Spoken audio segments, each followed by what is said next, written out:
This is Raam Kumar from Department of Mechanical and Mechatronics Engineering from SNS College of Engineering. By continuing the previous lecture video series, here I am going to explain about the TQM tools and techniques. In TQM tools and techniques, in existing class we have discussed about the traditional management tool and new management tool. Traditional 7 traditional tools and new management tools. In new management tool, we have detailedly discussed about the priority matrix and the PDPC cycle, and also the process flow of the process flow chart of the progress. Here while talking about new management tool, previously we have discussed about certain process with their examples.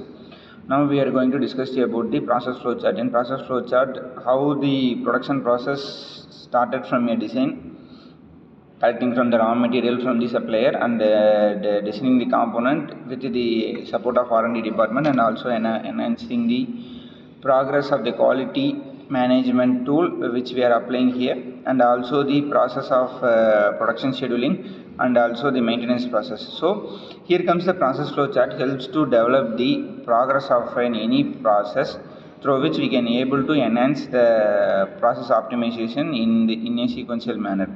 Second comes the priority matrix. Priority matrix is categories based on the urgent and the important. First one will be in the most urgent and the most important component is said to be as the first priority matrix, and the second one will be the second priority, which will be having the secondary output of the company.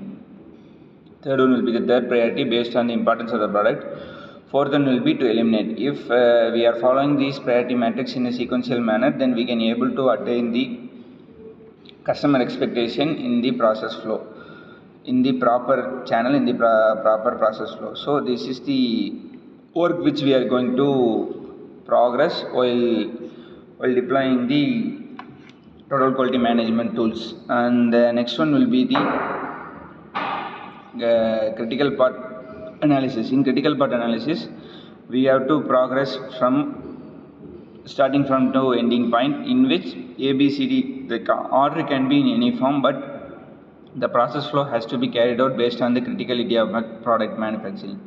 Here, if certain component has to be produced only through casting and only through the fabrication method of welding, such as weldings and machining components, that the critical part and the critical component has to be carried out in a sequential manner, and has to carried out will be in a critical chamber. So the critical process flow has to be carried out and has to be found out in the every sector. Then when coming to the next tool of total quality management is failure mode and effective analysis, which is also be said as FMEA. In failure mode and effective analysis, if a product functionality could not be attained as per the expectation of the customer, that's said to be a failure. So the exact functionality can be possible only using process optimization. So by using the tool in failure mode and effective analysis, these process can be effectively proposed. The second one will be in each sector we are going to discuss in about detail. In failure mode and effective analysis, the first is what is the potential failure we need to be find. Then the mode, in which way, in which type, and which possibilities the failure is going to be accomplished. And the third one will be the effect. Because of the failure, what are the effects happening in a product? What are the effects happening in the functional part of the component?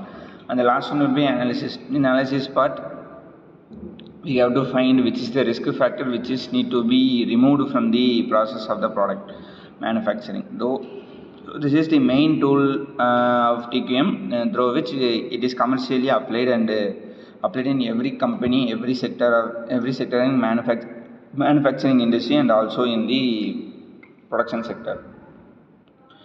In FMEA, while applying for the computer system fault, this is the best example. Detecting the failure mode, through which the server is having a certain problem. So detecting the failure, severity number we have to give how much severe the product has to be, how much severe the problem has to be, we have to carry it out. Then the probability of occurrence, how much the repeatable of the component has deviated from the likelihood of detection. The similarity from the probability of occurrence, we have to find the similarity in detection. And the third one will be risk probability number, in which factor we have to consider the risk probability is severity number multiplies by probability of occurrence multiplied by the likelihood direction, and also the recommendation action. By this way, the failure mode and effective analysis has been applied in the by applied in a production sector, and this is the best example for finding the FMEA application in the computer system fault. Thank you.